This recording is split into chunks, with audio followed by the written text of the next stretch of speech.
Eh ouais, F3K Review, c'est reparti.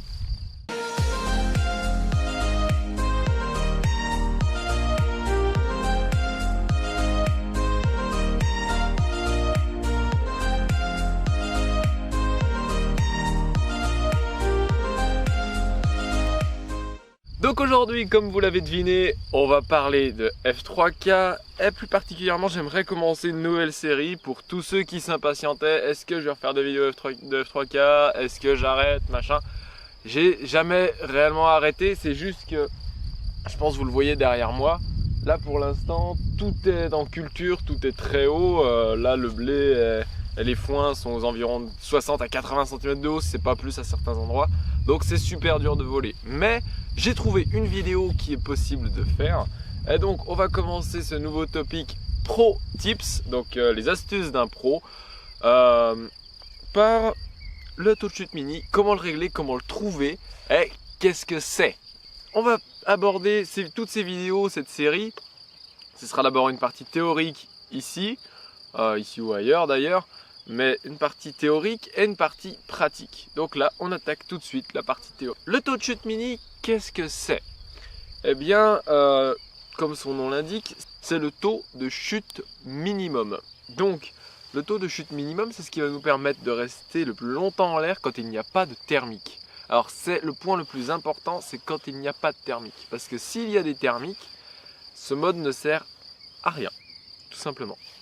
Alors, beaucoup de gens confondent le taux de chute minimum avec le taux optimum de flap pour la montée dans le thermique. Et c'est pas du tout la même chose. Alors des fois, ils vont être extrêmement proches, voire même similaires, alors que d'autres fois, ce taux va être complètement différent. Par exemple, des fois, je sais qu'il y a des planeurs pour être en taux de chute minimum, ils ont besoin de très peu de flap, alors que pour être efficace en thermique, ils en ont besoin de beaucoup. Donc ça arrive, d'accord? Donc on parle toujours d'un taux de flap. Mais moi, en thermique, comme vous le savez, j'utilise un slider, je n'utilise pas une phase prédéfinie. Parce que j'aime pouvoir bouger mon taux de flap. Donc pour pouvoir varier la vitesse de mon planeur, etc. Le taux de chute mini, lui, va être un taux de flap fixe parce que c'est une valeur optimum. C'est-à-dire, c'est là où il va y avoir le pic de performance qui va permettre d'exploiter encore mieux la machine sous une plage de vitesse et de taux de chute précis. Donc, là, le snipe en l'occurrence, donc je vais l'allumer. Donc voilà, il est allumé. Donc maintenant je vais vous montrer les différents taux de flap. Alors désolé s'il y a les bruits des ondes radio, j'y peux pas grand chose. Donc là vous voyez les flaps, donc voilà, j'ai essayé de vous les montrer comme ça. Peut-être de l'autre côté ce sera mieux, voilà. Donc voilà, là vous voyez bien les flaps. Maintenant je suis en lisse, taux de chute mini, ok. Donc ça c'est le taux de chute mini, lisse. Vous voyez, là il y a environ 4 mm de flap. Si je mets mon mode thermique, comme je le disais tout à l'heure, il y a plus de flap. Là il y a quasiment 6 mm. Ok, je vous remontre. Donc ça, là je suis en taux de flap pour le thermique et taux de chute minimum. Donc pourquoi des taux de flap différents? Parce que je vous ai dit tout à l'heure, déjà c'est pas fait pour la même chose, hein. Le thermique c'est fait pour le thermique et le taux de chute mini c'est purement pourquoi il n'y a pas de thermique et qu'on veut pas tomber. Donc le taux de flap va être réglé pour le taux de chute mini, je parle, en fonction de la vitesse optimum du planeur et de sa portance pour chuter le moins possible. Et bien sûr, c'est pour ça que je le mets sur une phase. Le trim de profondeur va être très particulier pour cette phase. Parce qu'une fois que vous avez trouvé le bon taux de volet, il va falloir adapter votre trim de profondeur pour arriver sur le pic au moment où le planeur, en fait, il va être comme ceci. Un tout petit peu sur la queue. Très très peu. Donc là, il est à plat. Là, il est sur la queue. Voilà, ça va jouer à ça. Donc ça fait 3 crans de trim de profondeur, peut-être sur certains planeurs. Sur d'autres, ça en fait beaucoup plus. Mais c'est ça qui va faire une grosse différence. Ça va être l'inclinaison de votre planeur qui va réagir et interagir avec l'air qui l'entoure. Donc c'est très important de bien voir le fait que le taux de flap va être aussi important que le trim de profondeur. Et c'est pour ça qu'il faut que ce soit sur une phase. Et c'est aussi pour ça qu'il ne doit pas être confondu avec le mode thermique. Enfin bref, Voilà, ça c'est la partie théorique. Maintenant on va passer à la partie pratique avec la GoPro. Wouh, la magie du montage. Alors, maintenant qu'on est avec la GoPro, d'ailleurs le son devrait être meilleur qu'avant pour la GoPro. J'espère que c'est le cas en tout cas. Alors, ce que je vais faire, donc vous voyez depuis où je dois voler hein, pour vous faire cette vidéo. C'est quand même pas l'idéal, il y a des haies, etc. J'ai pas envie de détruire mon aile ou mon planeur. Donc voilà, on va juste essayer de faire tranquille. Donc le but c'est de vous montrer l'attitude que vous devez rechercher si vous avez un planeur. Donc bien sûr si vous avez un Snipe, un Vibe, un planeur que j'ai déjà possédé, vous pouvez toujours me demander les réglages en commentaire. Je serai ravi de vous les donner, il n'y a pas de souci. Voilà, il faut savoir après que ça dépend aussi beaucoup du pilote les réglages. Parce que ça va dépendre des préférences que vous avez. Alors, je vais juste faire mon petit lancer de trim parce que j'ai pas encore volé. Hop, donc on tourne doucement pour être sûr de rien accrocher. Voilà. Donc, tout répond bien, il n'y a pas de souci, même si j'avais déjà contrôlé au sol, bien sûr. Et le plus difficile ici, c'est l'approche parce que je dois passer entre ces deux haies. Donc, il faut faire une belle approche bien droite. Et j'ai une araignée qui me court sur le visage, c'est génial. Voilà, c'est bon. Alors, maintenant ce que je vais faire, donc je vais vous montrer la différence d'attitude. Si vous avez juste beaucoup de flaps qui vous permet d'avoir un taux de chute réduit, mais qui va pas être le taux de chute minimum. Donc c'est-à-dire, là je vais me mettre juste en thermique et vous montrer une transition à quelques mètres du sol, voir ce que ça donne en mode thermique et vous montrer après ce que ça donne en mode taux de chute minimum. Ok, donc je fais pareil, un petit lancer une dizaine de mètres. Voilà.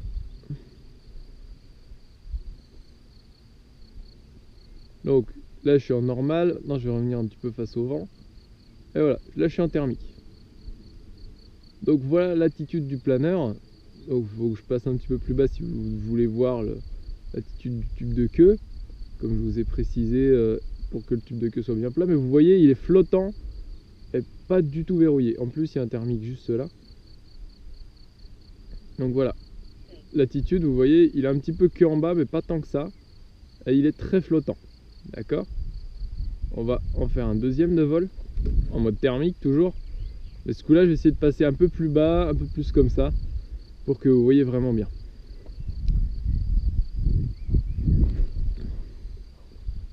Donc je vais aller un peu plus loin derrière.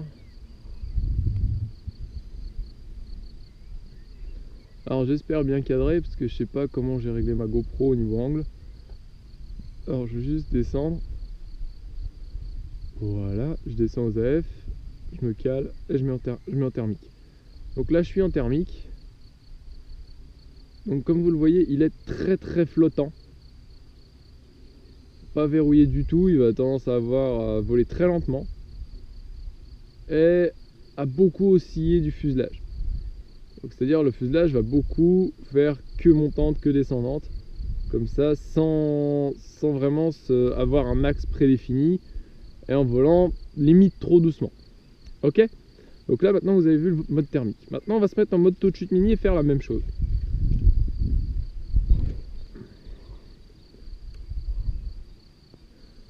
Bon, bien sûr le thermique bouge, donc ça va influer un petit peu. Dans le thermique est plus là-bas. Là je passe dedans tranquillou. Quand je dis le thermique, c'est un des thermiques qu'il y a dans le coin. Là si je veux je peux le choper et puis partir avec, mais c'est pas le but. Ok. Wouh, ça c'était le bord du thermique. Donc je le ralentis, je le mets en taux de chute mini, et là bah déjà il se met bien sur le cul parce que je suis dans la dégueulante. Et je vais essayer de rentrer quand même. Voilà, c'est bon. Parce qu'il faut éviter de marcher dans les cultures, hein. Si vous êtes dans un endroit où c'est beaucoup cultivé, comme chez moi, évitez d'aller piétiner les champs, hein. Ayez un peu de respect pour les agriculteurs qui font ce qu'ils peuvent. On pratique un loisir, évitez de faire détester le loisir par les agriculteurs. Voilà. Donc j'espère que la dégueulante va être un peu plus passée. On va voir ça tout de suite. Donc là je vais le mettre en taux de chute mini maintenant, même s'il y en a un peu vent dans le dos. Et vous voyez tout de suite qu'il se cale tout de suite sur la queue. Il ne va pas avoir une attitude oscillante du fuselage. Toujours autant oscillant de l'aile, mais ça c'est normal, hein, c'est un snipe. Et vous voyez qu'il n'est pas fait pour prendre des virages.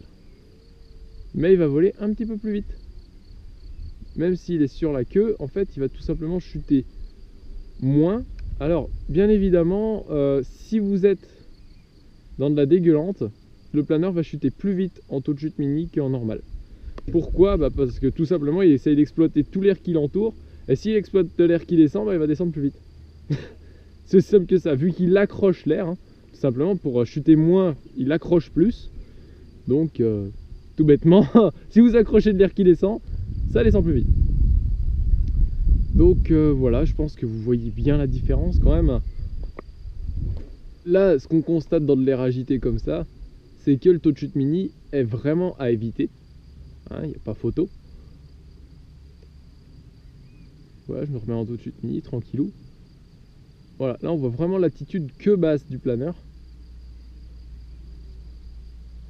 La queue est toujours en bas. Et le fuselage est beaucoup plus axé que quand je suis en mode thermique.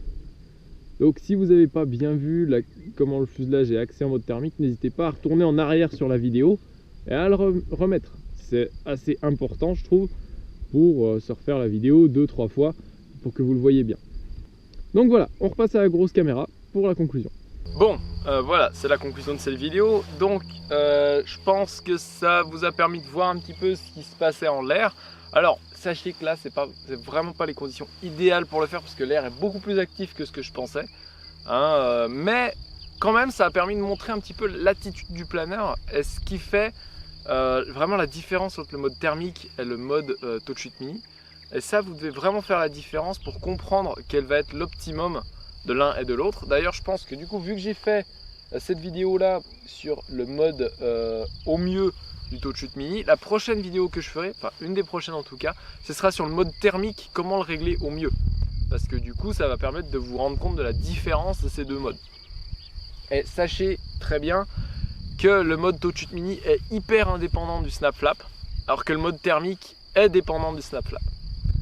Voilà, juste pour vous donner une idée de la complexité de trouver le mode parfait pour le thermique, c'est pas du tout la même chose. Mais bon, sachez quand même qu'avec à peu près n'importe quelle valeur de flap correcte, le mode thermique marche, alors que le taux de chute mini, faut une valeur de flap précise au demi-millimètre près pour obtenir la chose parfaite. Et surtout le trim de profondeur qui va être très très important. Alors je pense que vous l'avez vu quand on passait juste là derrière. Ce qui est assez impressionnant, c'est que le planeur est vraiment sur la queue. Mais quand il n'y a pas de vent et qu'il n'y a pas de thermique, en fait, le planeur se retrouve juste posé en l'air. On peut poser la télécommande par terre et le planeur fera juste rien, quoi. Il volera tout doucement, très calmement. Et c'est pour ça que ce mode est spécifiquement réglé pour ça. Mais c'est pour ça aussi, surtout que là, on voit bien qu'elle n'est pas faite du tout pour ça là. Donc voilà. C'est tout pour moi pour aujourd'hui. J'espère que vous avez aimé cette vidéo. J'espère que vous appréciez le fait que ça revienne un petit peu les vidéos de F3K. Voilà, si vous ne l'êtes pas déjà, n'hésitez pas à vous abonner.